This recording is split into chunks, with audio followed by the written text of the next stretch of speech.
hopefully.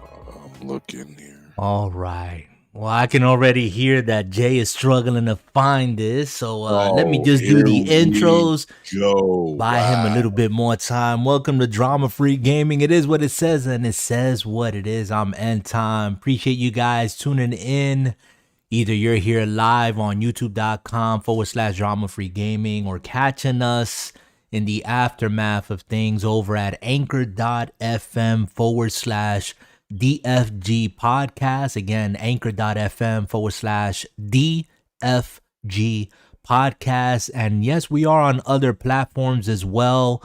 That is podcast platforms. So go check out your iTunes, your Chrome podcast listening device, whatever it is that you listen to. We're pretty much on everything. And yeah, I got to thinking about this, guys. You know, we are accessible worldwide. Do you know that?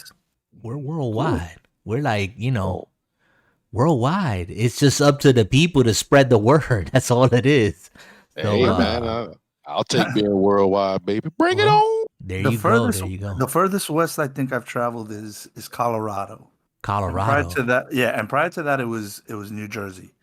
Okay. So to go worldwide, wow. Yeah. We're the furthest I've ever traveled. I've actually got a chance to get out the country, and in 2015 went over to Israel. So yeah, that was an adventure. Look, man, the furthest I've ever been is to the local grocery store, so let's not even. Got said Wally Mart down the block. Oh, go ahead. Oh man, but what's up, everybody? I see that Sleek is already in the chat, and we're gonna try to do our best to keep an eye there. Sleek has arrived.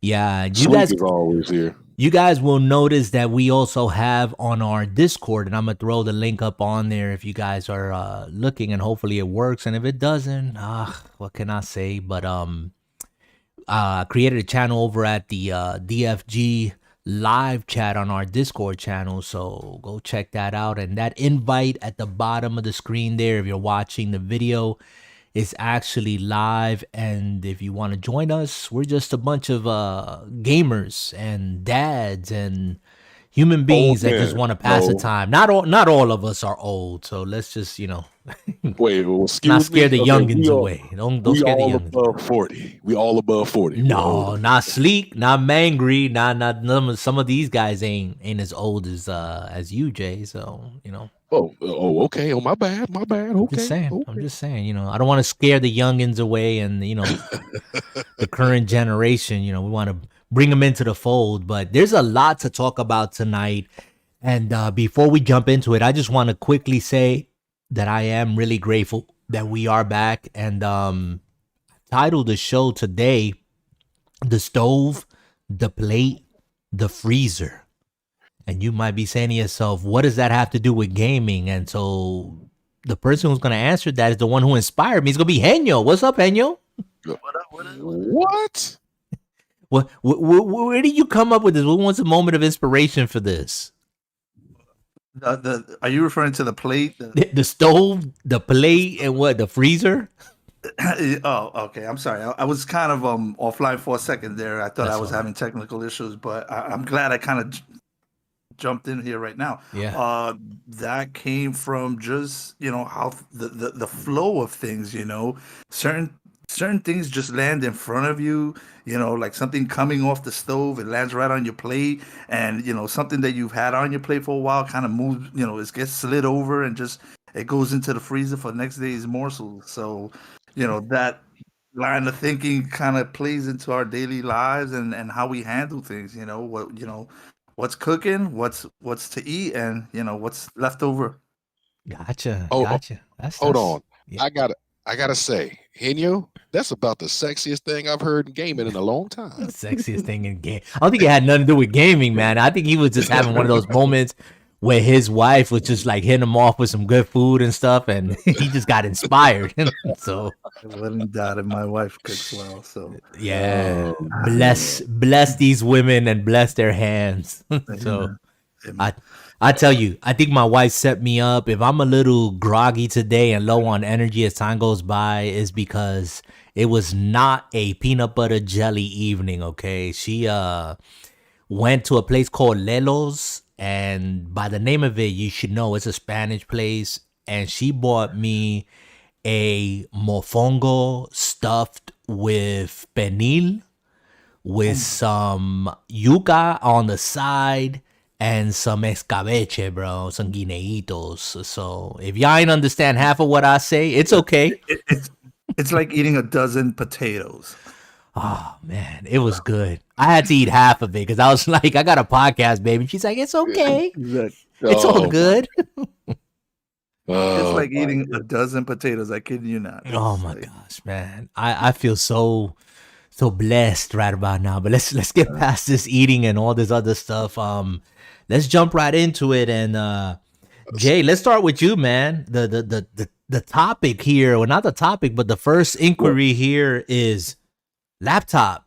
Is it a go or a no go? Okay. So I knew you guys were gonna be trying to come for my neck once again about this, but I'm gonna go ahead. It is a go. It is a go. It is a go. I just had to take care of some things on the homestead. So, home is a bit more important than recreation. Okay. So, I gotta handle home first before anything else on that notion. But yes, everything is still in the works and everything's still coming.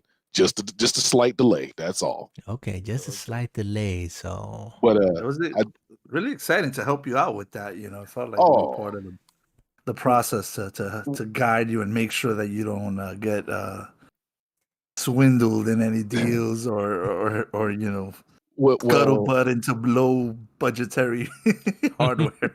Yeah, it's out there, right? Especially with the climate of availability of things.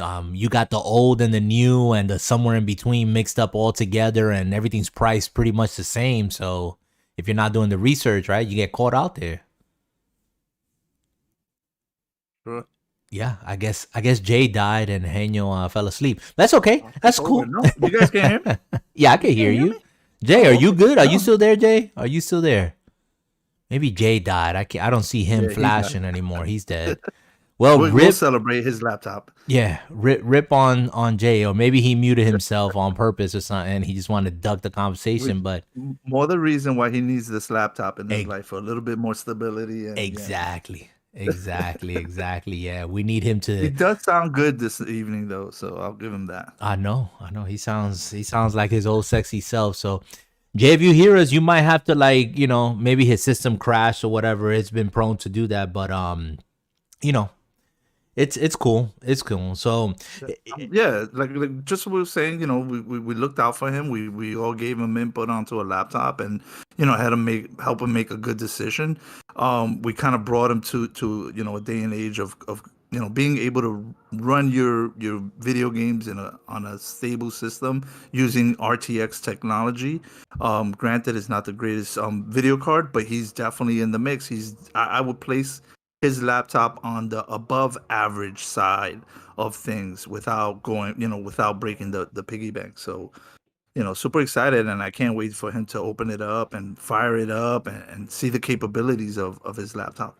Yeah, I can't wait either. And it's a big step for Jay because he's not a computer savvy person, and this is by just like his own confession. And so for him to take this step is a big step, and we're trying to guide him here with some baby steps, and hopefully he doesn't run into anything major. But with all the stuff going on with his current computer, definitely he needs this upgrade. We got Sleek already chatting in here. He's like, wake me up before you go and the bank, we don't want to break that piggy bank. That's right. So but let us bounce over to the next thing while Jay gets back in here. He just sent me a text, told me that he's having some technical difficulties. We figured that's what it was.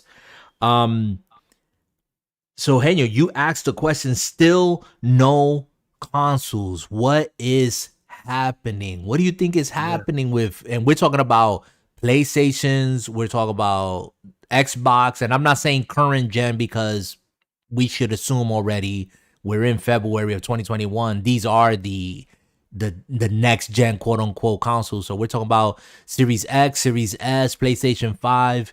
Where are these consoles? What do you think? Well, if you don't have to look far, they're on eBay.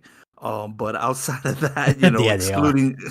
excluding that, I mean, there seems to be a little bit of like foresight, seeing that there might be a shortage coming because of lack of what do you call it, resources to build these chips, and these silicone chips and stuff like that. And Sony kind of hinted to that is to come. Now granted, whatever they have in production right now is obviously streaming in, and you're seeing more and more announcements. I think that's just a catch up of the waves from after Christmas stuff. They, when they saw the shortages of the holiday seasons, they pushed more into production, and it's now that we're getting those bundled consoles and availability on the internet. Like I don't know about you, but I follow a couple of Twitter users, and Yeah. and making announcements of consoles availability. But Sony kind of threw it out there that resources to build these machines is going to become an issue, and at some point maybe it'll impact production. Yeah. So hopefully by after June or something like that, we'll see another wave come through. But for the shortcoming, it's dicey. Same thing with the video cards. This is affecting video card productions as well. I know that Sleek, I'm just reading here as you was talking, he says, didn't you see President Biden is digging into Sony about chip shortage or chip shortages? And no, I didn't see that or hear anything about that. But he also comments that Sony, and this is Sleek, Sony also has issues with the controllers. They're only giving it like 400 hours of life with the drift. So yeah, I heard about that. And we'll probably comment on that, but Daniel, to piggyback on what you said, I got an email today, and I think you had got an email a couple of weeks ago about an RTX 3070 graphics card being available, and you sent me that like lickety split. I jumped on it, and by the time I got on the Best Buy site and whatnot, it was gone. Like, all models and everything gone, like it had never been there. And this is on the lower ends of the spectrum. Yeah, this is on lower end card. This is not a 3080. This is not a 3090, or even the new announced 3060s. This one's lower end. Yeah, this one should be available. Yeah, I mean it should be, if like you just said, it should be more mass produced. It should be more readily available, and it wasn't. And it got me to thinking about what we were just talking about the shortages of consoles. Not to say that there's a slew of next gen games, and that's just something I want to talk about. When is that coming? But sticking with this topic here for a little longer, I'm ready, to be honest. I'm ready for these systems to be offered in store only. I don't know how people feel about that. I know we're still living during the COVID, but I don't think that putting these things or continuing to put these consoles and making them only available online is helping at all. Like you said earlier on, they're out there. They're just on eBay being scalped. And I'm done with it. I'm ready for these consoles. I'm ready for Best Buy to say, hey, we're going to have them available here. I don't even care if they do a lottery, where you have to like pre-register online and be put in a pool with other people, and for them to take the extra steps to verify that it's an actual human being that actually put in a bid to get selected. And I'd rather do it that way and take my chances that way and go pick it up in store than to be competing against bots. It's ridiculous. It almost feels like a no-win situation, because Yeah. you either go up against the bots or you go up against the storefront where there's going to be a mob of people waiting, for that opportunity. Exactly. It's like pick your poison, Yeah. I mean, I think there is a greater chance of actually going to physically pick it up at a Yes. store. But at this point, there is 0% of you being able to pick it up at a store. You would have to literally pre-order it online and then go pick it up at a store. Yeah, and you can't do that. You can't pre-order anything. I mean, I think today I got a actual, this morning, as a matter of fact, I got an email from GameStop. I mean, it was like GameStop don't even open, like the brick and mortar store doesn't open till 10 around here, okay? And I got this email like at 7 in the morning saying, "Oh, we have PlayStation 5s and Xbox in stock." No, they didn't. As soon as I clicked it, it was sold out. There was nothing there. And that's like 7 in the morning. So, I mean, I don't understand. I'm ready to go, and hey, if you got to make me stand 6 feet apart from the person in front of me, and I'm like down the road, around the corner, and whatever, I'm willing to, at this point, if I wanted a PlayStation or an Xbox that bad, then I guess that's what I'm willing to do. But I'm just tired of the whole, stick by your computer and hit refresh a million times while there's bots out there buying them up left and right. That's just me. And I think I think there's something to kind of read that the company directly from itself doesn't have the capability of allowing you to pre-order it directly from them. Right, they're the main source. They know their stock, right? Whatever lands out in third party, deliverable companies that'll send it out to the brick and mortar stores, that's something separate. Excuse me. But when Microsoft doesn't even know or have the confidence to put something on pre-order within their own site, I think there's something to be read there. I think there's something even deeper that we'll realize. Yeah, that's a good point, and attaching what Sleek mentioned in the chat about Sony now having the reported issues with the drift, with these controllers drifting. It's just one thing after another, man. It's like they can't catch a break. Yeah, it's just nuts, but. I lost the audio there for a second, but no. I heard was about the joystick drifting. Yeah. I was just piggybacking on what we were just saying about, first of all, the consoles ain't available, and second, those who have it available, there are reports, and I mean, I'm probably sure there's gonna be many more people that are saying they don't have any issues than are actually having issues. But the reality is that there is an issue with drift that's being reported with the new controller for the PlayStation 5. So, and lawsuits rising up against that. I know Nintendo had their issues with their Joy-Cons and drift on that. And I mean, it's just not really a good situation. And I'm sure that Xbox has their issues and their problems coming along as well. And it'll surface here sooner than later, because that's just the way that it is. But yeah, I'm look forward to that day in which I can walk into like Target or Best Buy and see a pallet of consoles. Yeah, like you do on Black Friday. yeah, same here, man. I'm just, it just feels like, I think we said like towards the end of the year last year that we didn't anticipate to see graphic cards, consoles or anything until like March, April, maybe. But now, I mean, we're February's done.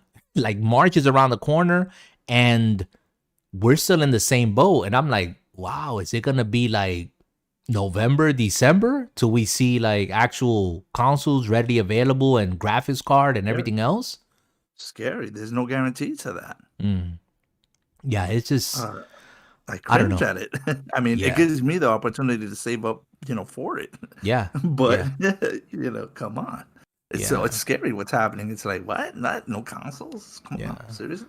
Well, I think if we can find the silver lining in this is that, and this is one of the topics that I want to interject in here as we just keep this thing rolling, and hopefully Jay will join us here in a little bit. He's still having technical issues, but what about the question that just lingered on my mind today? We have quote unquote next gen consoles, and when are the next gen games coming? At this point, we have refreshers, remakes, patched games, something that I'm sure you're familiar with in the PC realm there, where games get patched, games get updated, all these things happen on a regular. On console, this is something new. And now I'm seeing, especially on the Xbox side, that there are a lot of these last gen games that are being brought up from 30 frames to 60 frames, better resolution.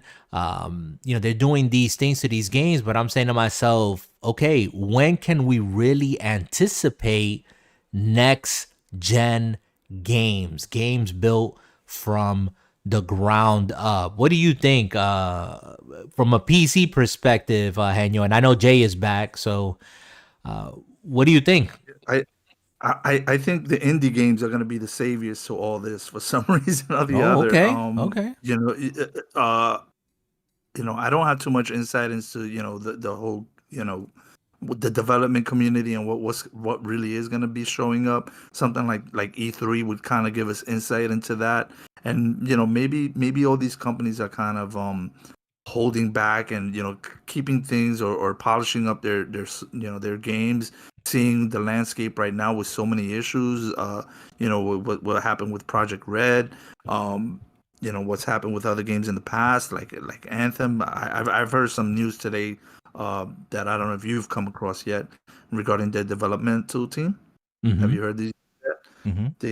They've basically abandoned any new release of Anthem. Yeah. Have you heard that? Yes. Yeah. So, and that landscape right there makes everything look bleak. It's almost like everyone's kind of holding their breath and waiting to see who comes out first. With the best game. Rehashes and just polishing new games is not going to be enough. Yeah, I mean it's no surprise. I'll tell you that that Anthem got the axe. I wish that wasn't the case, but I mean, like, you make a good point here, man. I kind of want to ride that for a little bit. Indie games, and before I jump into that, can you hear us, Jay, at all? Because you're in the room. Hello. Maybe he's still having issues. We're not picking up on your mic. So, but maybe you can hear us. But indie games, yeah, and we got Sleek in the room. We got Kyle over on the YouTube side in the chat. He's like, oh man, gotta take calls. Laugh out loud. People been calling me while been trying to broadcast and all that good stuff. But what's up, Kyle? We appreciate you being here as well. Come over to the Discord if you want as well. If you want to jump in there and go in the live chat, that'd be great. But Sleek says here, I repaired my own Joy-Con. He repaired it, $13, but it happened again, and he tried the fix, and it's really simple. And for me, I just, I had the issue with my left Joy-Con. It drifted, and I had to wait weeks to be able to find Joy-Cons. Like, I didn't even bother calling Nintendo or nothing. I just said, I'm gonna order it, and I still waited weeks for that thing to come through when, at one point I could just walk into Walmart and there they were, or GameStop and there they were, but it wasn't a good time. But going back to what you were saying, Henyo, indie games, did you catch the Nintendo Direct? It was a couple of days ago, I think. Yeah, I caught about half of it, and I was able to follow up through your live streaming watch party. So I caught half of it live, and then I was able to see the full thing with you. What you and Jay commented. Okay, cool. Yeah, we were doing kind of like a after show because it wasn't really live, and we just decided we were not gonna see the show live, and actually saw it afterwards and just commented. But here's some food for thought, people. We've seen games announced that are not coming for either PlayStation or Xbox for maybe a year out or more, maybe towards the end of this year if they don't get postponed. But Nintendo just dropped the bomb and actually announced 25 games, if I'm not mistaken. 25 games and maybe Sleep. Yeah, it was just one after the other. And I kept saying to myself, wow, like there's no slowing Nintendo down. And I mean, they're not worried about a new system, a new pro system or anything of that sort. But as far as games, they just announced 25 games, and amongst those games, we're talking about some games that have some content. And we got Kyle in here. Kyle decided to Kyle, I don't want you to jump into our chat, like our live chat, because maybe Jay's trying to jump in, but I told you to jump into the chat, the text chat, DFG live chat. So yeah, brother, maybe you misunderstood me, but that's cool. I'll have you on the show another time. But yeah, out of those 25, I think, games that were announced, I saw maybe like 4 or 5 games personally that I wanted to pick up. I mean, one of them obviously Monster Hunter Rise. Another one was Legend of Mana.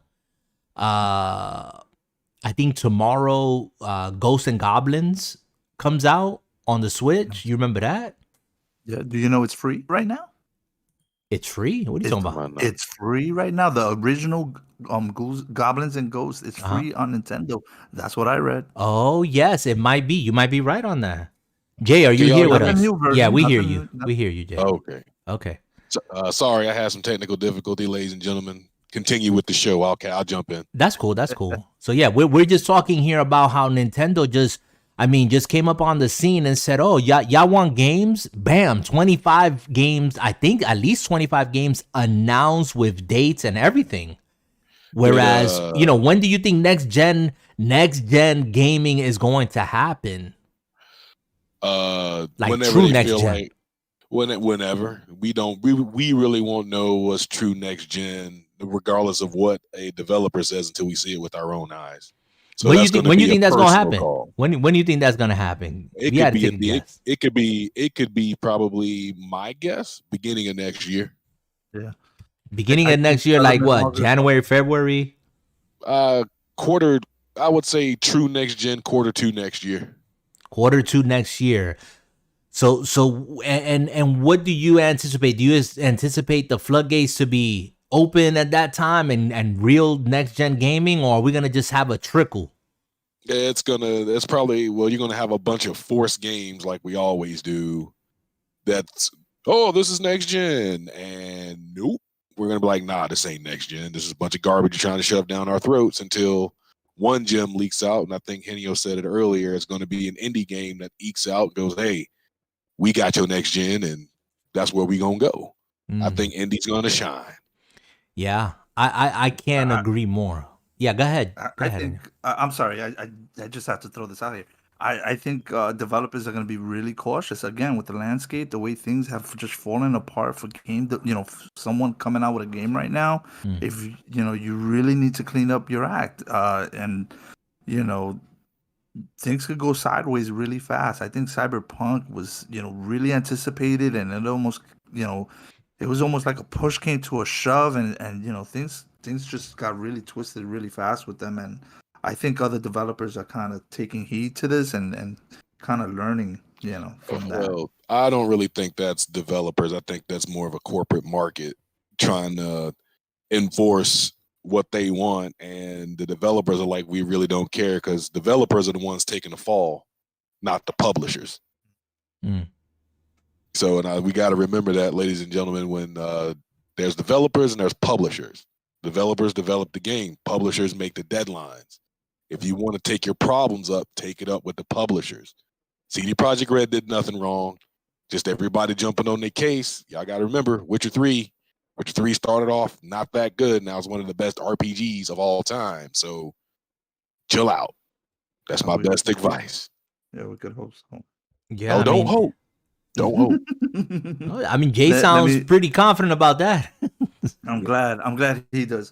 With Nintendo Direct, I thought it was a good presentation, a decent presentation. I wouldn't say great. But did you like the way it ended? I mean, I think there were at least 2 other games that could have ended on a high note, and the last game that they kind of presented was, I don't know, it didn't really do it for me. I mean, it was, what was the game? Splatoon or something like that? Yeah, I think it was Splatoon 3. Is that ending on a high note? Well, I'll tell you, for those, I'm not a Nintendo guy. Yeah.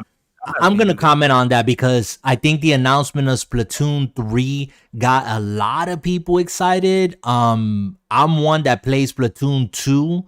And Splatoon 2 was a really fun game. I was telling Jay, like, this game is a lot of fun. I almost wish that if the guys here had Switch consoles, that would be a game that would be so much to just jump in, play. It's quick, it's accessible, it's a lot of fun. And I put in a lot of hours into well, not a lot of hours, but enough hours to where, again, I felt satisfied and had fun with it and whatnot. And I highly recommend it. So I know that that's a game that a lot of people still play. So so basically what I'm hearing is that you prefer this ending rather than Monster High Rise ending No. the show? Oh no. I mean, and you saw what they did. They incorporated the Monster Hunter Rise into the show, which was a pleasant surprise. It was like an unexpected surprise, to be honest, because I thought that Capcom would do something else, which I'm still anticipating for them to do something else right before the game comes out towards the end of March. But this was a pleasant surprise that they actually showed like the Rampage and some of the other monsters, and it was some good stuff. Good stuff. Great. It looked better than some of the stuff I've seen that you've kind of been posting. I don't know, maybe it was just the feed that they were giving, but it looked a little bit more realistic, not so cartoony. Mm-hmm. Is that am I wording that right? Like it didn't feel Yeah. it just felt more defined, better graphically. It looked better, it looked more Right. realistic. Right. It didn't feel like the monsters were gliding over the Yeah. water or anything like that. It felt like they were really in the water and splashing it around. Like they were grounded and stuff. Yeah. And you guys got to remember, like, it doesn't matter, like, the demo for any game. When we get a demo, we don't know what build that is from. It could be a build that could have been 6 months ago, 8 months ago, and they just did enough to get it up and running so people can play and get a little taste. But when I look back to that demo, knowing Monster Hunter, the series, playing World for almost 1,000 hours, there's a whole lot that they have not revealed that we still don't know about that game and how they're going to address it. And so I'm really excited because if you look at the demo for what it is, it's 4 monsters. You get to choose a build that doesn't have any sort of like special decorations or ailments on your weapons or anything. You're just doing raw damage, and even that you can't even get an accurate reading as to how much damage a weapon is gonna do or how our monster's going to respond. I mean, things, for all you know, things could have been dumbed down a whole lot. So yeah, that's just something to keep in mind. But yeah, Sleek says Bravely Default in 2 days. Yes, I tried the demo. If you guys haven't checked it out and you have a Switch, go check out that Bravely Default 2. Bravely Default, excuse me, it's coming out here in 2 days. So good to go. Good to go. Anybody else want to say any comments as far as next gen console gaming or anything else? Go ahead, Jay.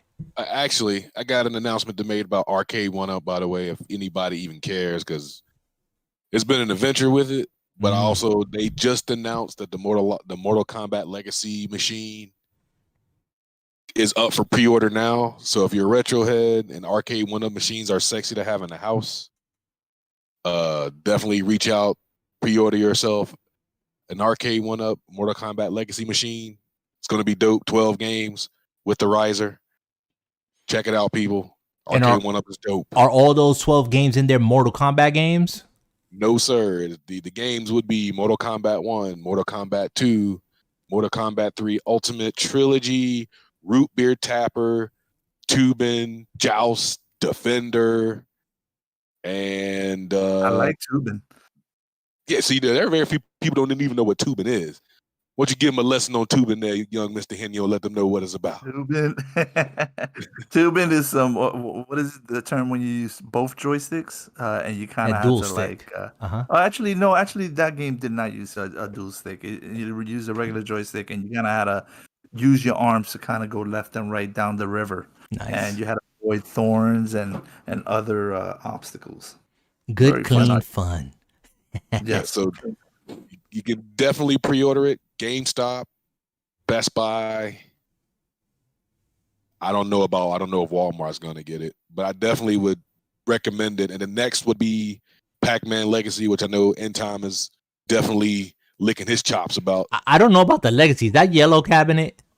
Yeah, that's the new yellow coming. Oh, okay. Well, that's if my wife gets generous and she decides she's gonna buy it for Father's Day. I'll be down with that. But if not, I mean, that's what she told me. She saw what I did to my TMNT cabinet, which we can cross over to that right now. And Arcade 1UP has been a great adventure. Has been a lot of fun. We've been making Henyo suffer.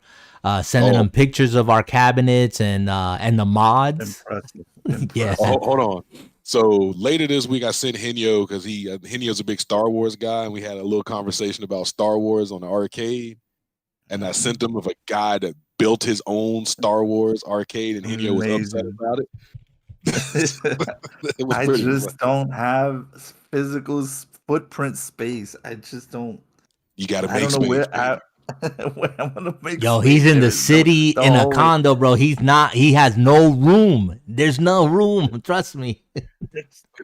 Hey, that's when you kind of have to look at the kitchen table, the sofa. Something got to go. Son got to go. Yeah, end time suggested a bar stool setup. Yeah, that bar top setup. Yep, there you go. Oh man, yeah, they got most of the bar tops you can get easily, and they're a lot cheaper too. Yep. Yeah. Yep. It plays well, just as I say. Yeah, I almost. Yeah, I'm really interested in that all that game mod. I mean, me and you spent some offline time talking about what you had, and it's just an impressive library. Yeah, it is. It is not an all encompassing, but I've been diving down the well on emulators and these games and whatnot, because I'm almost at the point where if a second cabinet comes, which would be that Pac-Man cabinet, I'm almost to the point where I think I'm gonna mod it myself. I'm talking about just get a retro Pi, or maybe, just maybe, I got almost all the parts for another PC and just build my own PC and put the games on it myself and just run it that way. I think it would be much better. And again, for anyone who's hearing, if you guys are even remotely interested, I think we'll do a podcast and just talk about that, because Jay and I have had some interesting discoveries, experiences, and we need to talk about it, because sometimes you watch a video on YouTube where some dude shows you, in 5 minutes, he put something together and you're like, oh, that's easy. And then you order it and you have like 1,000,001 pieces and you have no idea where something goes, and then something just doesn't fit right like the guy said it was supposed to. And dude, it's just, the truth got to come out.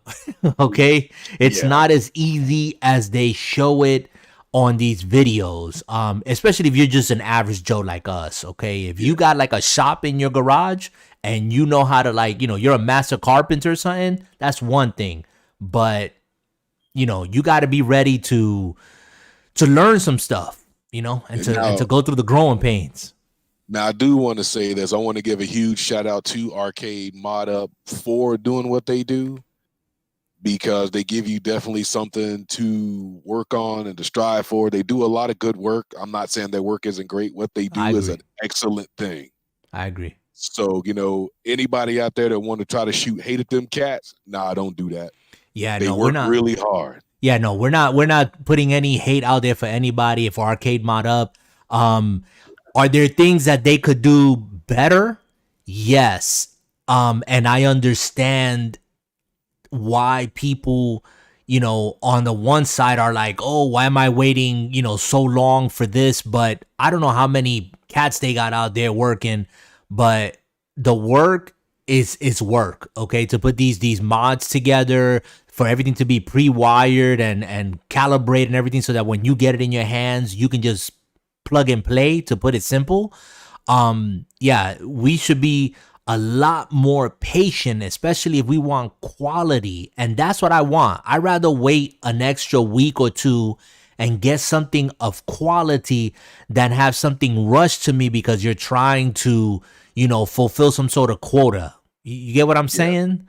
So, and I think that that's what's happening to some people, that they get a product that is not excellent. It's good, but it's not excellent. When they run into some problems, they're either hesitant to tinker themselves, or are just completely disappointed, and it's a shame. It's a shame, but that's another topic for another day, though, because we can go down that rabbit hole and talk a lot.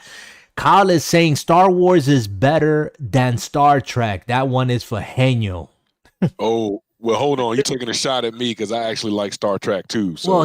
No, he said Star Wars is better than Star Trek. So I mean, he's laughing about it too. I don't know. You have to take that up with him. See, I'll deal with you later, Kyle. Yeah. Kyle talking about putting an addition on the house, Man Cave 2.0. I thought you had a room already, Kyle. The last time I saw this brother sending out pictures, he was like laying down the the boards in his room. Oh yeah. I don't know. We need to get Henyo a cave so he can actually put himself an arcade one up in there. That's what we need to do. I am for it. Some of the stuff that you guys been pumping out, the content, the cabinets, the upgrades. I mean, if I could, I definitely would. But I'm to the point to try to finagle something in which I don't need a cabinet. Now, what I did want to ask you, Henyo, I know we want to get it, but your setup, real quick, on your Microsoft Flight Simulator that you sent us. Ooh. Can you getting bold? Yeah, we're moving into the stove topic now. Flight simulator mods and setup. Let's talk about that. Yeah. See, Henyo, tell me, don't tell me about the game. Tell me about your setup. So while you guys been busy buying cabinets, I've slowly been, piecing together my flight sim setup on this side. As you guys know, I'm a little bit more on the flight simming side of the gameplay. So yeah, basically just been picking up little pieces here and there, looking at literally like the Facebook marketplace and just eBay, and piecing little pieces together instead of paying full price for some of these items. Just going in on almost like your dashboard that you would have in your car, but for airplanes. And slowly turning my actual desktop into a cockpit of sorts. And it's nothing over done, nothing that I would put on YouTube, but it's adding more to the immersion of actually flying. Probably the next best thing I would probably do is move everything over to my 55-inch screen TV and kind of display it at a bigger scenery. You know what I'm saying? Right now, with all this equipment, is making my monitor feel like a 2-inch, Sony black and white TV. Wow. So, at this point, I need a bigger screen. So I toggled the idea that, maybe I could just string an HDMI cable from my PC over to my big screen TV and just, do some flight simming from there. That would be fun. Would that hurt or help your visuals? It would definitely enhance the visuals. Again, right now, it's almost like looking down a tunnel. I'm sitting there in a cockpit. I'm kind of, the screen kind of moving away because you have so many devices in front of you. It's almost like you're sitting in a car, and the windshield kind of is further and further away. You kind of want to bring that windshield closer to your face, and that's where I'm at right now. With I have I think a 27-inch screen TV monitor. So you're kind of losing a little bit of the immersion because now you feel like you're looking through a little porthole, so to speak. You're losing, the effect of flight because you're sitting so far back and the screen gets smaller. No, that sounds kind of dope though, dude. I need to check that out sometime. It's a lot more fun. Obviously, it's a lot more immersive. Now your hands are very busy. Besides steering, you're making sure that you're giving it the proper gas and throttle and all that stuff. and you're involving your feet with the rudder. So it's the rudder is almost what makes the car go left and right, so to speak. You could turn the wheel, but that'll give you a barrel roll effect. But if you kind of want to give it a like a left turn, you would use your rudder and your feet. So, Wow. That's yeah. crazy. Well, yeah. Genio is the epitome of getting creative here and trying to do trying to do the best that he can with what he has and the place that he has. And I know when he shared those pictures of the rudder and the throttle and all I mean, I was just like, what? Like, Yeah, that was pretty dope. yeah, that was just, that is pretty cool, man. Pretty cool. Yeah, but a cabinet would look nice next to that, wouldn't it? Yeah, I mean, all that in a cabinet would look excellent. And you just mentioned something, and I think that we as console gamers, unless you are hearing this and you already experience your console gaming this way, but I just discovered for myself and have become more accustomed to playing my Xbox Series X, my Switch, and my PlayStation. Whenever I do play my PlayStation, playing it on my PC monitor. I don't remember the last time that I actually turned on my TV to game. And mind you guys already know I have a 55-inch OLED, but I'm playing on my PC monitor and been playing on the PC monitor. It's only a 1440p, a 2K monitor, but I don't know. I just like something that you just said about it being right there in front of you and you just feel more immersed. And for me, the picture looks better. Is that crazy? I don't know much about PC gaming, so Henyo, take it. Yeah, no, absolutely. On a PC, level, it does. You're getting more pixelation on screen than you would in your older TV sets. So, PC gamers were doing that. I had my consoles connected to my PC monitor for a very long time. Now that the TVs are catching up with the resolution, there's a little bit of an offset there now. Now it's okay to, play your console games on a TV and get that good resolution. But prior to all that, everything was, do it on a PC game, game on a PC. It just looks naturally better and crisp. Yeah. Okay, I got a question. Go ahead. I got this question's for both of you. Since both of you know about PC monitors and TV monitors are catching up to PC monitors, what TV now would be comparable to a PC monitor? I don't think there really is a TV out there that is comparable to a PC monitor because PC monitors go far beyond what maybe the best of the best TVs out now are offering. Am I correct on that, Henyo? Yeah, refresh rates wise, yes. And, to this point, the resolution, yes. Yeah. So No. So go ahead. There's a follow. Refresh rate. Refresh rates is important, more important than people realize. I mean, high res is good, but refresh rate. What is the top refresh rate for the top of the line computer monitor? Like if you wanted to pay, no money wasn't an object, what would you get? You're looking at the 244 megahertz. Yeah, range, right. I was gonna say 244, 350. Is there a 350 out there, Henyo? I haven't heard of one 350, but I wouldn't be surprised. They're just gaining up there. Yeah. And the whole big thing is, it's your eyes can't really see that fast. Like your eyes don't really catch it. But it's a refresh rate, and it's how fast you'll see the smoothness of the data flowing on the screen. You kind of. It's just, I don't know how to describe it, but you capture every frame smoothly. Does that make sense? No. I always tell people this. My first experience, because there was a point where as a console gamer, my entire life, okay, I said, I don't understand all this, refresh rate business and why is it so important? I mean, I'm looking at my old school Nintendo, Super Nintendo games. They run smooth. I never seen any whatever these people call like stuttering of frames or the game looks slow or it feels sluggish. And it wasn't until I played Doom, okay, not the new one now, but the one prior, Doom, and I picked it up on sale on Steam. I think I paid like $5 for it, okay? And I said, okay, I'm gonna throw it on the computer and play it on my computer. Now, mind you, I don't have a souped up computer, guys. You know, I'm not running 4K graphics on my computer. I'm not doing ray tracing and all that other stuff. But when I played Doom on the computer, I immediately felt the difference. And notice I said felt, okay, before I saw and realized.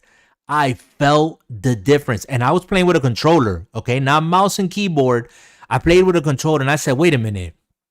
Let me play with a mouse and keyboard. Let me just experience this, okay? And the game moves so fast. At least I felt that it was moving so fast. And then I put one and one together and I said, wait, is it because I'm playing on this screen that has 144 hertz refresh rate? And lo and behold, when I put the little indicator on the corner to see how many frames it was running at, it was blowing by 60. It was doing like 120 frames and more. And I said, wait, this is witchcraft. So I went back to the Xbox, my Xbox One X at that time, where I had Doom, threw it on, and I said, oh, I'll never play this game or any other first-person shooter on a console again, because the difference is night and day. When you play it on a monitor that has that refresh rate, yeah, I knew then what people were talking about, and I said, yeah, I'm a believer. So yeah, I'm sorry, Sam. No, go ahead. My experience was a little bit reversed than yours, and it happened, way back when in, maybe mid '90s, in which Command and Conquer was like the rage, and you had your CRT monitors, these big ass bulky monitors, and you were getting really high quality, well, not high quality, higher resolution than you were from regular TVs, and that's just pre 480. Okay, to the point that I was like, all right, I'm gaming on PC. This looks cool. So now the PS1, around that era is when it struck me. I went to play Command and Conquer on the PS1 with my friend Pito. And that's when I realized, holy shit, this is the wrong direction. I was like, no. We need to go back to PC. It was a novel idea for the PS1 to provide an, RTS, Command and Conquer on it, and kind of open it up to everyone to see. But I went back to the PC to game, and games like Age of Empire would never look as good as they do on a PC than they would on a console. I don't even this gen console wouldn't be able to, I think, compete with what we saw, with Age of Empires, which was just detail and more space of the land.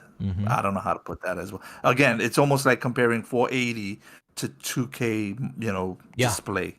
Yeah, I mean the amount of resolution and an amount of space you see. Is that what we were talking about earlier? Like, when is next gen gaming going to arrive? We have next gen consoles, but all I keep hearing, and I know, yes, okay, like in Xbox's case, the studios, and they're just putting games out, and those games are not going to be around to 2022, 2023, whatever. Okay, I understand that. But, my thing here that I'm thinking about is, why are we still even talking about in the console space? Well, if a game is going to run at a, let's say, 4K resolution, native 4K, well, you're going to have to settle for 30 frames or maybe 60 frames. But if you want 120 frames, then we're going to have to scale the game down to, 2K. Right. And I'm like, why can't we have both? We have consoles with hardware, I believe, that's capable of PC quality gaming. why are we still having the conversation about, okay, it's one or the other? It's like, no, I want both. I want the resolution and I want the frame rate. Like, mind you, okay, I don't need 120 frames, but I shouldn't have to be, thinking, oh, okay, if I play in performance mode, that's where I'm going to get my locked frame rate. But if I play in, resolution mode, then my frame rate is going to suffer. I don't want that. I think that's behind us already. I don't know, maybe I'm wrong. And then Nintendo's on this other side, like, yeah, just come over here and just keep playing at 1080p and we got you. You know what I'm saying? And I'm almost like, yeah, I'm just going to slide over to Nintendo for a while because my Monster Hunter Rise and my Switch game on my 1440 monitor looks amazing. And if you guys out there are having problems with games looking like caca on your OLED playing your Switch, just try a nice 32-inch 2K 1440p monitor and you'll see the difference. It looks beautiful to me. I don't know. Just throwing it out there. Wow, you may have me sold. I question why I don't use my daughter's Switches more than anything. Like there's 2 Switches in this household. None of them I own. I don't know. Maybe it's just a thing between me and Nintendo. I guess I can't gravitate to it. I don't know what it is. Honestly, I love their library. I love the whole Super Mario idea. I love, what they're doing. Their hardware looks great. As you say, plays well.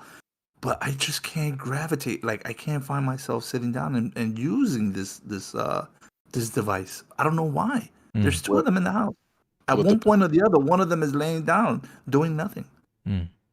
The best thing I can tell you, Henyo, in all honesty, you probably need to sit down and find a game you are willing to play. Just like anything else, grab a game, something dope, like Monster Hunter Rise, even though I know you didn't play Monster Hunter World like that. Get Monster Hunter Rise and just go. And maybe that's what it'll take, so a serious game to, that makes me sit down and play it.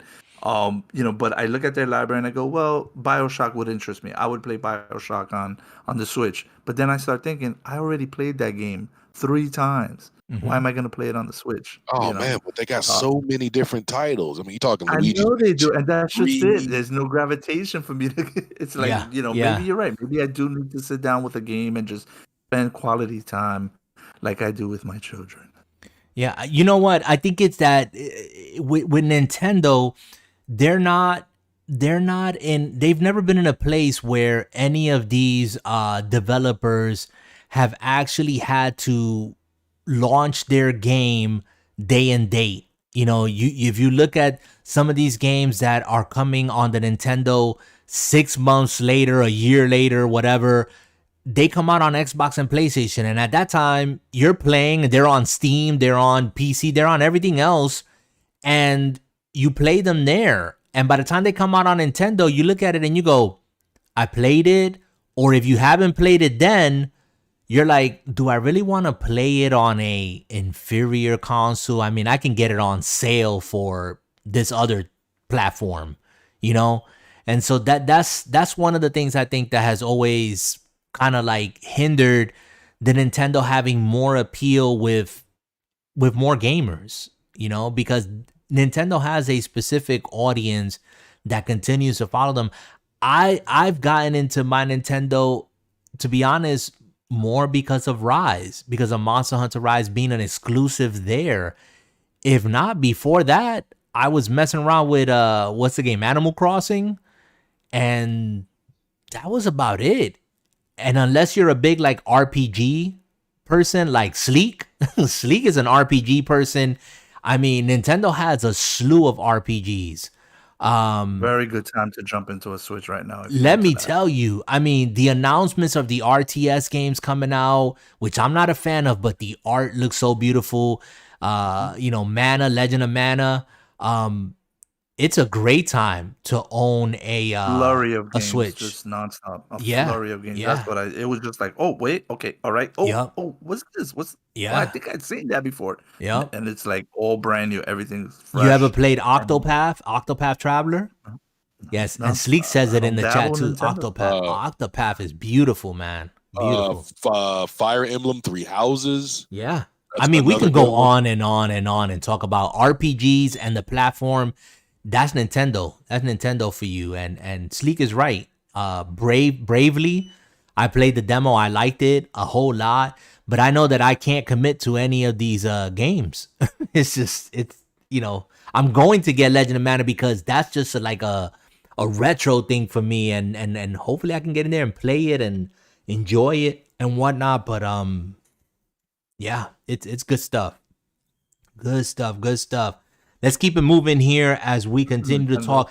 Um, Henyo, where have you been traveling in your Microsoft Flight Simulator Yeah, setup? yeah, Talk to yeah, us yeah. about that. Well, number one, they just came out with the UK patch, a UK update. What they've been doing is, and this is, I mean, it's not revolutionary, but what they're doing is almost smart, right? Mm, So what Microsoft and Asobo is doing, they put out a game, and then instead of giving you this huge, probably terabyte install, what they've been doing is kind of rolling out their world updates, right? So you have the world around you, and satellite feed, right? You constantly you could download the latest satellite feed of the world. mm, Wherever you're at around the world, you could travel. But what they're doing is they rolled out Japan first, right? So you were able to download fresh scenery from Japan satellite imagery. And when you're flying around Japan, it looks awesome. It looks better than what you're getting out the box. wow.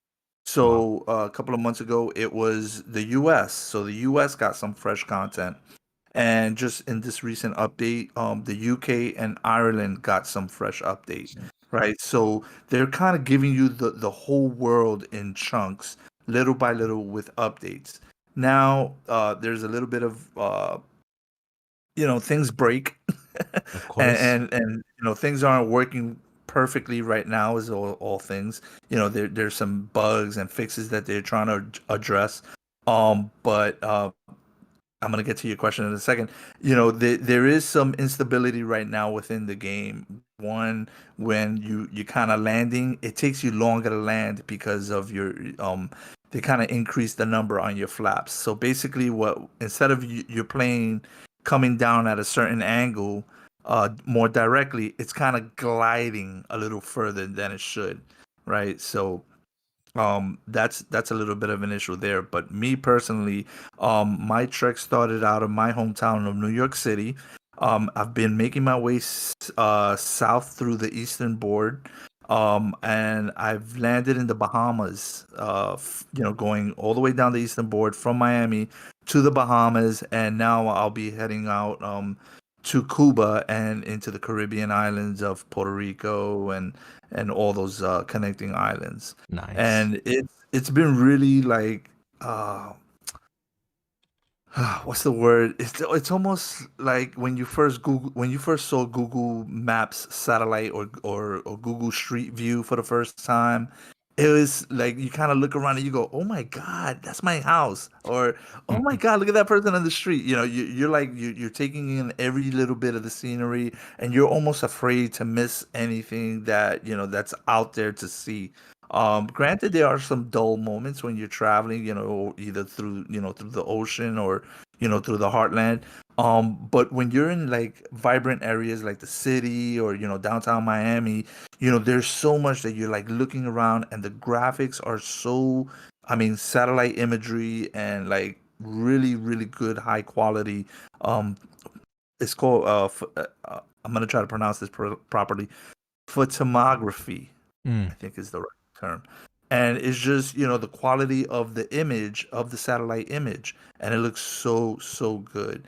And, you're just trying to take it in. You're trying to identify point of interest, which they could point out to you and stuff like that. So, I look forward to the beautiful weather down south. And, I haven't had too many storms. I've been lucky. But that's one of the good things about a simulation. You can make it rain whenever you want, which I put through the test. I've flown through thunderstorms and through winter frost. I've taken off from Alaska, and my plane has stalled because it is so cold Wow, that your plane literally freezes. So you kind of what's known as stall, and literally you're basically a flying rock. that's crazy. That's So crazy. Sleek says, "Fly over Boston, beautiful." He'll wave yeah, to yeah. you.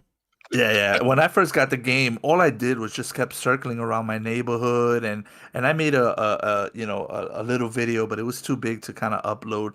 But I kind of flew around where we grew up at and time, Yeah. and just flew around in circles and going, oh my God, that's the Lollipop Street. Oh my Yep. God, look at Toys R Us. Oh man, That's look at crazy. Bronxdale. Look at I would fly by Yankee Stadium and just circle it, just looking around. Man, that looks so good. This game is really good, and you can see the accolades, kind of, we mentioned that it would make a game of the year awards, Hmm. and it's getting the recognition. It does have its few flaws and bugs, but they're addressing it, and with all good things, it just needs time.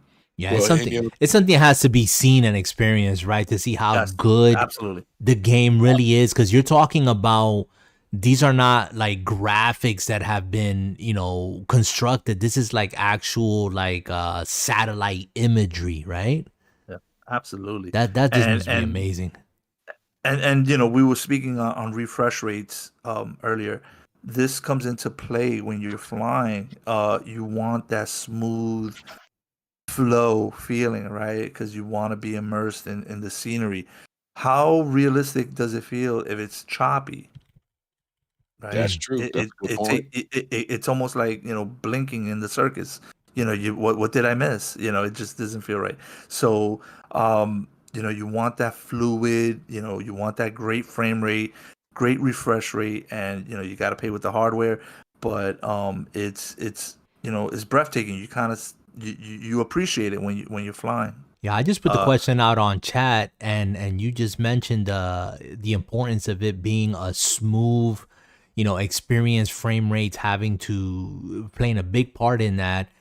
Do you think it's going to do well on console, or is that going to be a mistake? It coming over to a console if it's going to sacrifice that experience. I I think it'll look good on a console, and I think that's Microsoft's. Microsoft's always kind of envisioned Flight Simulator on the console. It just knew that it wouldn't run right. It wouldn't look right. Mm, Remember how I mentioned playing Command and Conquer on the PC and then playing it on the PS1? right, I wouldn't. I don't want to compare it to that, but that's what it's gonna be like. It's gonna right. be like you're not gonna get. Yeah, we got great television displays that are gonna show it, and it's gonna look great. I don't think it's gonna have that real immersion, right? Uh, a joystick. I played this game with a joystick. It's not the same. Mm, I played it with a flight stick. It's not the same. Well, what do you call that? The jet fighter stick. It's right. it's just a single stick. It almost looks like the Atari joystick. But I said, you know what? For me to really feel like I'm flying this plane, I have to go in with the actual flight yoke stick, Mm. and that's where I'm at right now. And the transition there, it's is a different feeling. Isn't that stick and stuff like that going to be compatible with the Series X down the line, do you think? Yeah, I'm glad you asked Yeah, that. I'm glad you asked that yeah, because that's what Sleek was just saying that the Series X can handle it. But if you had those peripherals that Henyo has, then the experience could be heightened. absolutely. And we saw that with older consoles, especially I remember the PS1, and getting that flight stick. I want to say it was Ace Combat that really drew me in to the point that I said, screw the joystick, I'm getting me a flight stick on a PS1. Mm, And I have that stick to this day. yeah, Yeah, that's actually pretty dope then. Yeah. Yeah, yeah. and Ace Combat was a great game on the PS1. Oh, it was. I owned them all Mm. from Yeah. Ace Combat 1 to the Belkin War. I got one now. I'm in the middle of playing 7. Yeah, I Nice. can't play that game. I can't play that game with a joystick. I don't want to play that game with a joystick. I want a flight stick. I want a throttle. Yeah, it's I just want a to whole feel, It's a whole different experience, right? When you have the peripherals and everything just comes together and just the immersion. I mean, that's what you're looking at. It's like, I mean, if you've never experienced it, then you don't know what you're missing. But once you experience it, it's like you can't go back. Absolutely. I think it'll fare well on the consoles. Microsoft wouldn't put it out there if they weren't sure of what, the capabilities of it. People are gonna like it. They're gonna see it like they see Ace Combat. I don't think people are gonna play it like Call of Duty, but you'll have your special interest groups that'll go, oh yeah, it's cool, on the console, but I'm playing it already on the flight sim on the PC because I'm a flight simulator. Why would I play a flight simulator on a console? I'm doing it on a PC. Yeah, I'm going to be interested from a technical perspective to see how I mean, hearing you having these conversations, knowing what I know by just what you've been sharing, to check it out on console and to see how arcadey it feels, or if it's going to try to lean towards the simulation and give us that experience on console. At least I know this is going to be on Game Pass, so it's not going to be something I have to purchase to experience. I'll be able to just, download it day one and experience that for myself. So yeah, I know what you're gonna do. You're gonna go to Bronxdale. You're gonna go to the Bronx, and you're gonna take off from LaGuardia. You're gonna go straight to where you live, and you're gonna look down, and you're gonna go, oh, okay, all right. Yeah, all right, I hope I have that experience. Like, I want to see something that I know familiar and in real life. Exactly. In this game, and if it gives me that wow factor, I'll be like, okay, this is on that merit alone. I'll be like, okay, this is cool. But like you just said, it's flight simulator. It's not flight arcade game, and I want to feel. I mean, again, coming in as a complete noob, but having the knowledge that I have by talking with you. How much of a sim is it going to be on console, or is it going to be a stripped down, modified arcade, version of this game? Yeah, it's gonna be fun to play. They're gonna give you things to do. There are activities already there. There's I want to say it's an 8-step training process. Okay. On a smaller plane. Then you have a 2-step takeoff landing on what we call the heavies, which is your big international flight airplanes. Your big 737 type planes. These are the bigger jet planes. So they give you some training there, and then they have what's called challenges, and basically you're in midair and you have to land in Japan. You have to land on a short runway in the Bahamas. You have to take off from the Alps, stuff like that. There'll be plenty for you to do within the game, so you're not just gonna get bored flying around Yankee Stadium, unlike me. They're definitely gonna give you things to do, and you just won't be, flying 35,000 feet like Sleek says, with the wind to your face. Yeah, that's gonna be something to behold. All right, moving on. I know, Henyo, that you had good things, only good things to say about Wreckfest, and I tried to join you on Steam, but you had purchased the game when it was on sale, and then I realized it was, and I believe still is, free on Game Pass. Talk to us about Wreckfest. Jay, did you hear about this game, Wreckfest? Have you seen it? Are you interested? Being 100% honest with you guys, my son has Wreckfest. Okay. And he has no psychological issues, correct? No. See, this game is therapeutic. My son is going on 10 this year, and all he likes to do is destroy stuff. Wreckfest was for him. I watched him play it. I'll be honest. If you need therapy, Wreckfest to give it to you. Yeah. So yes. So yeah, I definitely say if you need to destroy some stuff, get Wreckfest and have some fun. Nice, yeah, for sure. Nice. Give that one a thumbs up. Yeah, Wreckfest. I know I jumped into a chat on Steam when Henyo was playing it on this past Friday, right? And that man was laughing, and he's like, "Oh my god, this game is so great!" And yeah, kind of wish that I owned it because I would have jumped in there because the servers are like 0. At least that Well, evening on the consoles.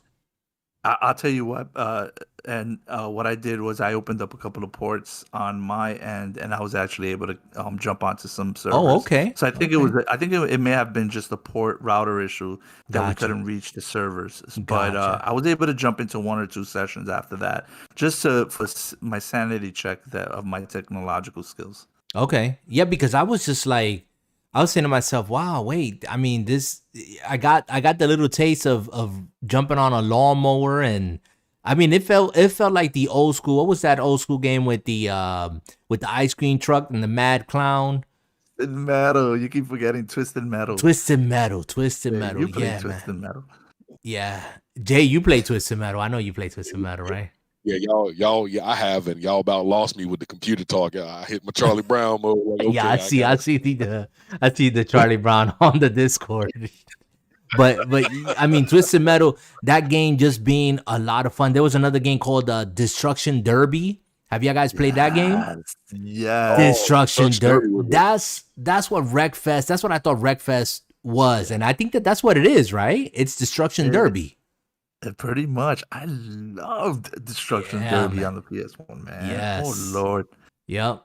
So much fun. That brought back good memories, man. Yeah, I played Destruction Derby, and that's why I really wanted to jump into Wreckfest, but that evening we just didn't have any luck. Maybe we need to try again. Maybe this Friday or something, jump in there and try to get on a server, get on a game. I don't know if you down with it, that'd be cool. And you know what we're talking about right now kind of brings me back to maybe a session or two ago, how we were referencing or discussing how if we could remake games, what game would that be? You remember posing that question to us? Yeah. And we're kind of seeing this right now, with like Wreckfest, but what that really led us from Twisted Metal, from Destruction Derby, the flight simming coming from way back with Ace Combat and stuff like that. So, it's a full circle thing. I don't know. Yeah. Maybe that's what needs to happen to this, to this generation, kind of bring back some of these older games, just the simplicity and the fun of it all. If they're gonna do that, all I can say is this: back in the day, on PlayStation 2, Sega did try it, and it was I think it was called the Sega Classics back in Japan, and it came out over here on PlayStation 2. It's 9 games. It's like Space Harrier, Outrun, Columns, and Golden Axe, and most of those games were crap. And I'm hoping, but of course, Japan got the best. They got games from the Saturn like Dragon Force, and games that I wish I could have gotten a better upgraded version on, because us Americans, we just too dumb to understand some of the great games that are out here. Sorry, I'm calling it like it is. Some of y'all just don't know some of the great games that Japan has out there floating around in the world. So if they're going to go back and they're going to do retro gaming and go get games from back in the day that people adored and loved, pick the right ones. That's all I can say about that. Yeah. Just like Anthem just got his first still taste of Outrun 2006 Coast to Coast. Oh yeah, I mean, vicariously through some videos, and it rehashed a lot of memories. I remember playing that game, and I said, "Wait, where is this game? Why don't I have this game on my arcade mod up? Where is it?"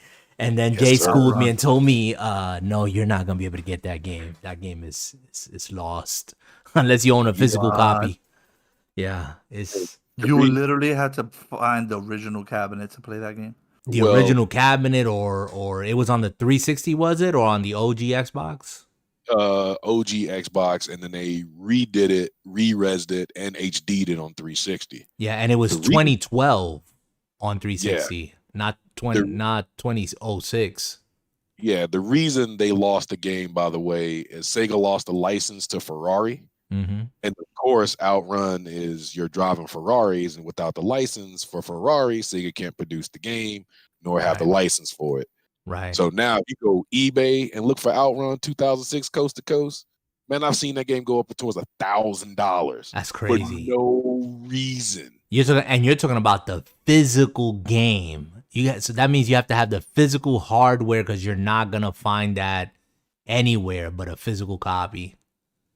So that's just crazy. That's just nuts. But Sleek is saying in the chat he's been watching too much anime. He needs to get back into an MMO if anyone's interested.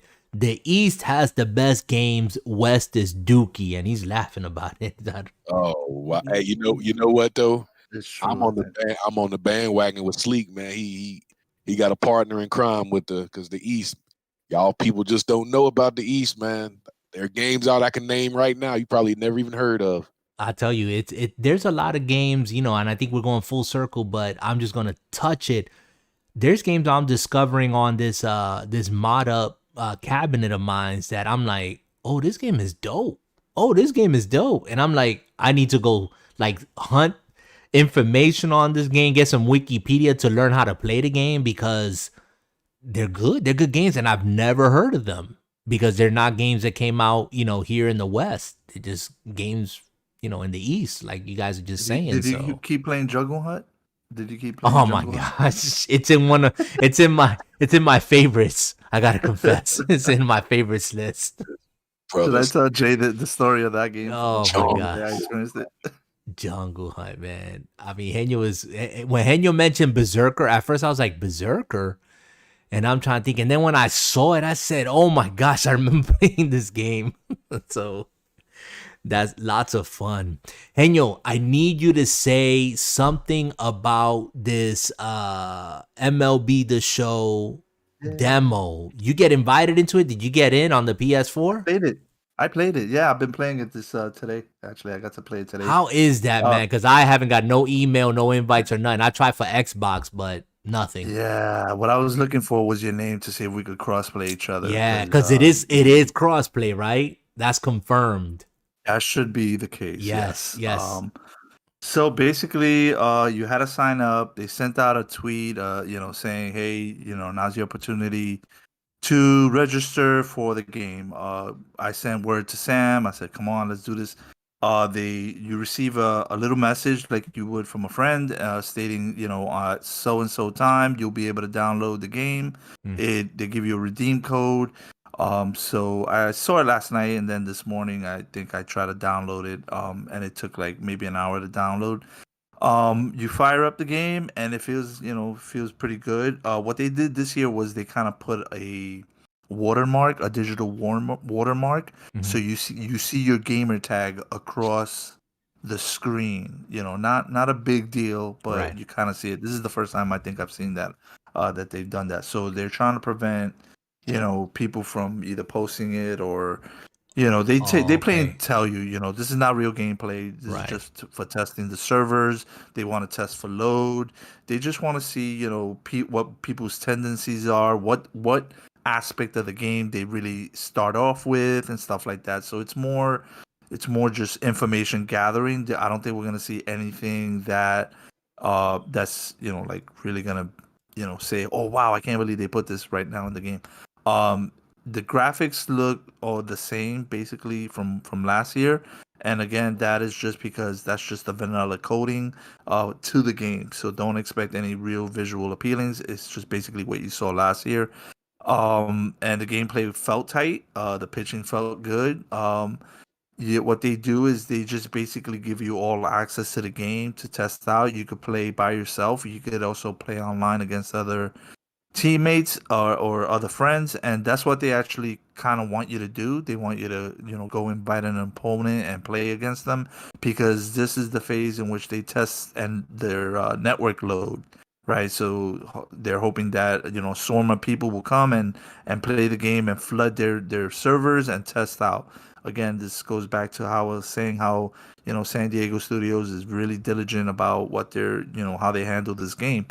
So now's the time to they allow you to buy cards. They give you free cards. Like they're just like, here's all the cards you want to you want to trade, you want to cash them in, you want to build the ultimate team. Here's Mount Trout, here's Hogness Wagner, here's Reggie Jackson, here's they just give you all the cards. They give you a 50 pack to start off with, and you build your team and you go play your friends, go play an opponent live, or just do what you normally do, create a character and play by yourself. Nice. So yeah, so if you guys are listening to this, how long is this demo going for? Do you know? It's gonna go till March 1st or something like that, March 3rd. It's not gonna be out for very long. Again, it's Okay. just a load test. Okay. And if history repeats itself, they will send out another invite. Okay. Again, they're gonna analyze this data, whatever happens over the weekend. They'll analyze the data and make changes in their back end. It's also the opportunity to engage their site and say, hey, I found this wrong. Something was weird on this. I threw a certain pitch and this happened. So they really, really want your feedback. So. Mhm. I made a couple of notes and I'll probably log on to a website and just, add a couple of things. Cool. So thanks for that inside baseball there. So It's gonna look good. man, I If this is want a to see demo, this it's gonna look game. good. Yeah, I want to see this game. I haven't been on the baseball scene for a long time, so I definitely want to see this game, play this game, and I hope I get that invite through Xbox because I signed too. up. I think it was you who queued me in on it. Yeah. Yes, I did. Yeah, so I said, yep. I should have probably just put it like for all consoles. I should have used like different sign-ins and all that stuff, but This will be No, interesting because if you do get the invite, which I'm hoping you do, it'll give us a chance to really yeah. test out crossplay. Wouldn't that be interesting? Yep, that'd be cool. You can whoop on me with all your use of experience and yeah, that'd be great. now, All this Henyo, stuff that they give you ahead of time is gonna go to the drain. You don't keep none of this, none of the experience points, none of the cards. You don't keep nothing. Yeah, so it's just it's basically what you're saying. It's a stress test for the servers and I'm sure they want to know how this crossplay is working out and it's just exciting, man. It's a good time. This is what I think, and I don't know how you guys feel, but this is what I think gaming should ultimately get to, where you can play where you want to play, and just have crossplay open for everything. That would be so amazing, bro. That'd be now, amazing. Henyo, can I tell you something? And this is going to be the honest to God truth. Any game, you have this brother's attention until March 26th. After that, don't ask. Yeah, that's right. That's pretty much. That's true.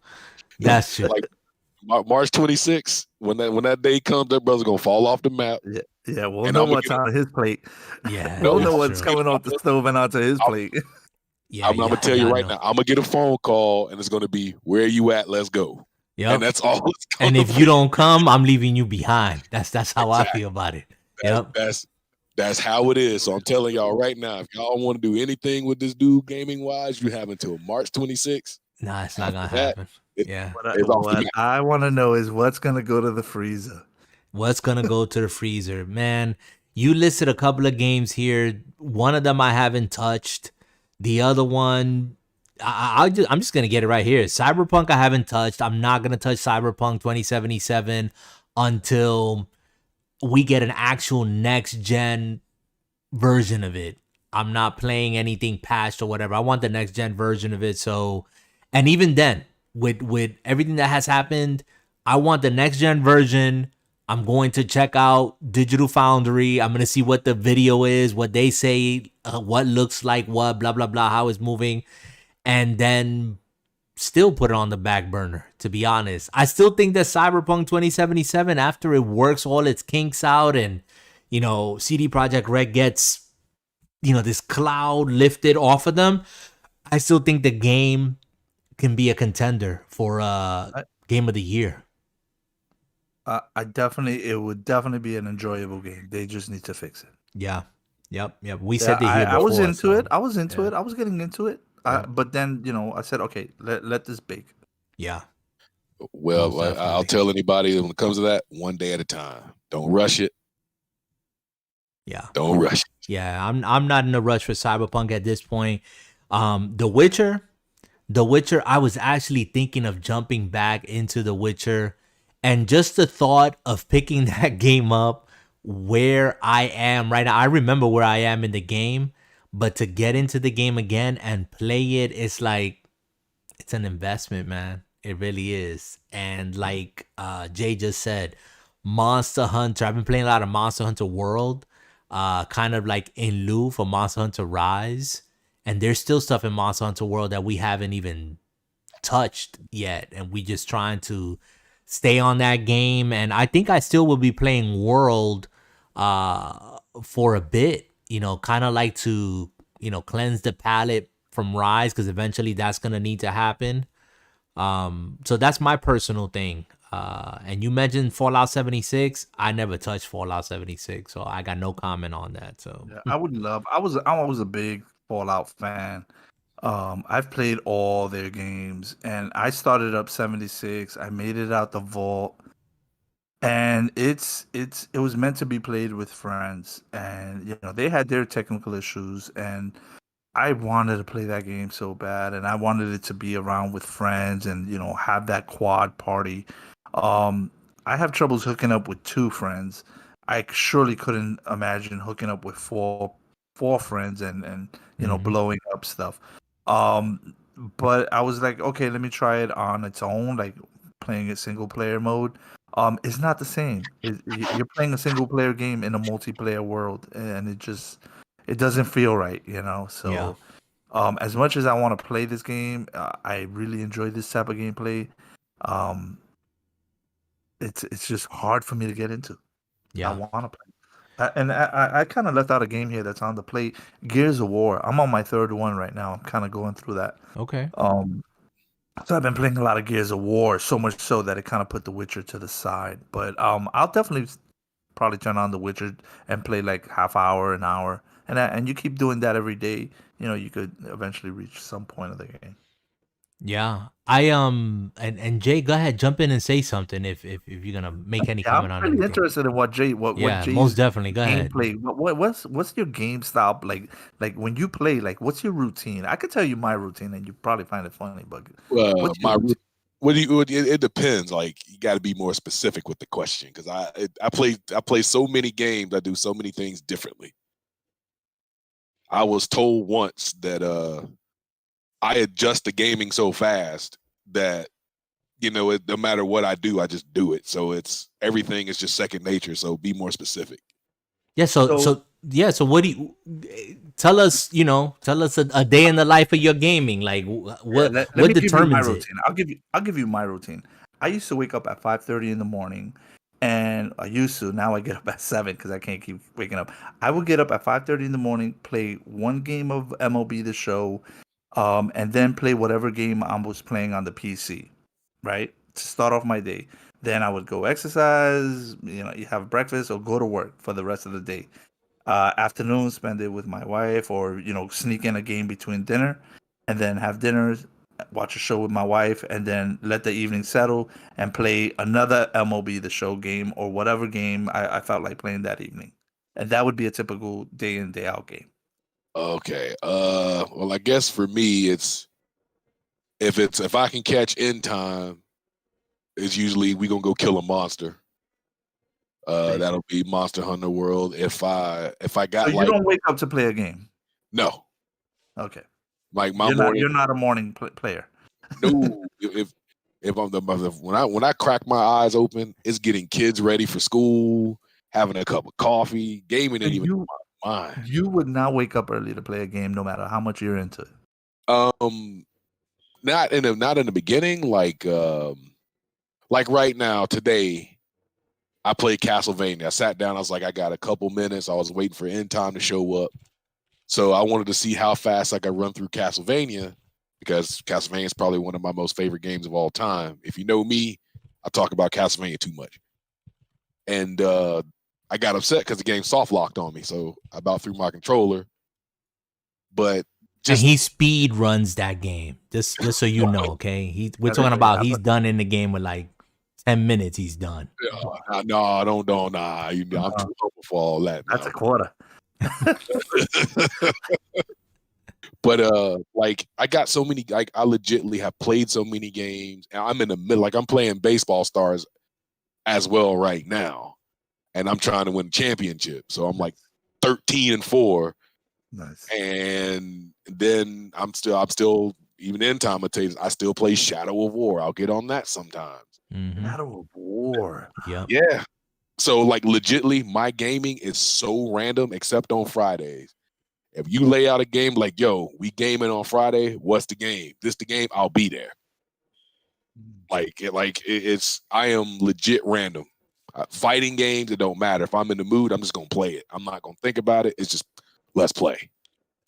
I'm usually looking for someone to play with on a Friday night, or Yeah. not so much on Saturday night, but Same here. Friday night, I can do it. I just don't like, to be honest. I mean, I'll put it out here, and whoever gets insulted, I really don't care. But if we're gonna game, I don't think we should be having like a meeting, a committee, a vote or whatever. It's like, look, dude, this is what we playing. This is what we all can play because it's accessible to everybody, and let's just do it. Not I don't want to play this game because I don't really like first person. Then you know what? Then later for you, like bye, go away, because I'm a gamer. I'll play whatever. But when you start having a committee or you can't get two people to agree on one game or whatever, I'm like, nah, forget it, let it bye. I'll go do my own thing. Because I usually play by myself. That's the thing. Like Jay said, would I get up early in the morning to play a game? I did it with the Division, but I would play before going to work. I would play at night when everybody went to bed into the morning hours. I mean, I lost sleep playing the Division. I was obsessed with that game. Yeah, I was obsessed. It was usually Jay, you up? Let's game. Yeah, and it's Division. I'd be like, let's go. Yeah, it wouldn't take much in the morning. Isn't that a good feeling? Isn't that a good feeling? Let me tell you, I was obsessed with the Division. I did it for Destiny. I made sure I would get my my dailies, my weeklies, do my strikes. I made sure I didn't miss it. And it was either playing before going to work or coming back home and playing into the morning hours. So I did it for a couple of games. Will I do it for Monster Hunter Rise? I can see myself playing in the morning. I can see myself playing in the evening. And I need to keep myself in check because I don't want to pay the price too, right? But yeah, am I wrong? Is that game is to go? You could play that. Oh on the Switch yeah. I got a little product review. I was telling you about that Pixio screen that I picked up. I already got my bag and everything set up, man. Got my portable battery. I can charge it on the go. Have my Switch, plug it in through the USB-C on my 1080 display. It's an IPS panel. Got my wireless controller. It's all good. It's ready. I'm ready. We're gonna have to hold Jay to this, but we're gonna have a gaming to go challenge. Yeah, see who could post the best gaming to go video. Wow. Whoa. I've shown you how far I've gone. Yeah. Whoa. So exactly what do you mean by gaming to go? I sent you a video of me playing Gears of War at a tennis center. Yeah. Now you don't want to do that with me, man, because I'll go retro on you real fast and start burning through every retro game I got. Jay'll be playing on his laptop on the throne. Don't do that to yourself. Don't do that to yourself, Henyo. That brother said, yeah, I want to see it. Let's do it. I want to see it, man.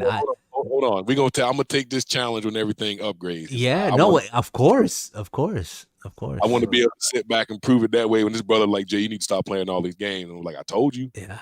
I want to see that. Don't give me a gaming challenge and actually make me do it, because then you're gonna make me game too much.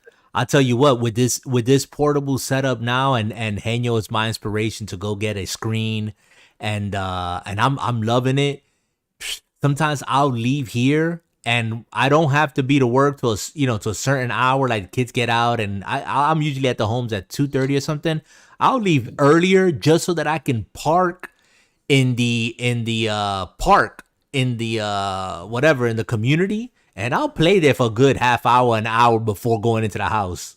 Just like I'm playing, I might have a cup of coffee or something next to me, and I'm just putting in a couple of sessions, and just it's just a good way to chill. It's just a good way to chill. You know what they call that? That's called getting it in. Yeah, there you go, getting it in. That's right. Getting it in. That's cool. So I think we've talked about everything that we wanted to touch upon or talk about this evening. I don't know if any of you have anything else, but I want to thank Sleek for being in here, for hanging out with us, for staying live. Sleek, is talking about watching too many animes. He put me on to an anime that is dark, and I'm loving it. I forget the name of it right now. I'm only like 3 episodes in. Oh man, It's a good. I think it's if he's still Sleek, if you're still in the chat, did I lose you guys? put the name. No, you're here. No, I'm you're here. Good. Oh, okay. But let's see if Sleek hears me. No, but if not, I'll have there to. I have to bring that name back to you guys. You dropped a bit. Yeah, but I think Sleek just went to bed here a little while. So. Okay. Yep. All right. Check your phone, guys. Check your phone. Oh, he's checking. He's already sending it. stuff out. He's sending it already. But ladies and gentlemen, it is that time for you guys to learn how to spend your money on gaming your way and nobody else's way. Seriously. There's Sleek. Let me interject. The Promised Neverland. If you guys haven't checked that out, I'm watching that on Funimation. Promised Neverland is broken, dude. Yo, it is the type of anime that I enjoy. Let's just put it that way, all right? Promised Neverland. And I don't know if you're into anime, Henyo, but what's the name of it? The Promised Neverland. The Promise. Look it up. If you have Funimation or any other whatever it is that you're watching on and they have it, you need to watch it. I'm actually gonna watch some of it after we're done here, before heading to bed. But appreciate you guys being here. Again, here at youtube.com/drama free gaming. And of course on anchor.fm/DFG podcast. We've been doing this. We're 45 episodes deep. And so hopefully we get a little bit better at getting together a little bit more often. But I apologize, guys. Last week for me was a hectic week. And we try to get on here and not make it too long. But at the same time, there's so much to talk about. And, you know, we're just going to try our best to do what we can do. All right. So I wanted to add on to that. Ladies and gentlemen, we're not like most people. All of us actually have jobs, families we got to take care of. And this isn't like exactly work for us. This is fun. Yeah. So I appreciate everybody, every fan, every subscriber. I appreciate you. I love you. Thank you. You know, you take the time, you listen, you tune in, no matter what part of the world you in. I thank you so much for giving us a chance to bring our happiness and love for gaming to you. Yeah, and come over, guys, to Drama Free Gaming on YouTube.com. Hit that subscribe button. We would definitely appreciate it. I'm trying to do a couple of more product reviews. I'm going to be talking about this arcade mod up experience, recording some videos. We still got some other stuff that we want to review. I have this M Classic that I've attached to my Nintendo Switch, and I want to talk about that and that experience. And I think a way that you can best experience that, it's to up-res your 1080 to 1440. So if you're waiting for a Switch Pro, well, this might be the temporary solution. Actually, and other things called Switch Pro. It's going to be called the Super Switch. Well, if that's what you think, but at this point, I really don't care. To be honest with you, whatever they call it, I'm sure it's gonna be Nintendo Black Magic, because that's what they do, and they'll sell us Mario and Luigi and Zelda and all those games all over again, and we will pay. So, yeah. Then I'll be in. Then I jump in. Yeah. Then Henyo will jump in and he'll become a fan, and yeah. And the world will crash and burn. But if any of you guys got anything else to say your goodbyes, and I'm going to wrap it up here for this evening and for another episode. Thank you guys again. Check out our audio as well. And what I was going to say earlier was, if you are on our videos, you will see, especially now in these episodes, I've put the link for our Discord. So go check us out there as well. And yeah. Happy gaming to one and all. Say your goodbye, guys, and then I will be signing off. I'll go first. Thank you all for joining us. Come on to the chat. We might even end up playing together on a weekend. Thank you for sitting in for this long and just hearing us complain or shoot the cab. And have yourself a great weekend, and we'll see you online. Yes, sir. Ladies and gentlemen, happy gaming. If you don't like gaming, don't even be here. First and foremost, sorry, that's just the way it is. But if you're a gamer, play the game you love, spend the money the way you want to spend it, and tell everybody else to shut up. Have a good night. All right. So you've heard it straight from Jay, straight from Henyo. Keep your life and your gaming people drama free. Later. Later.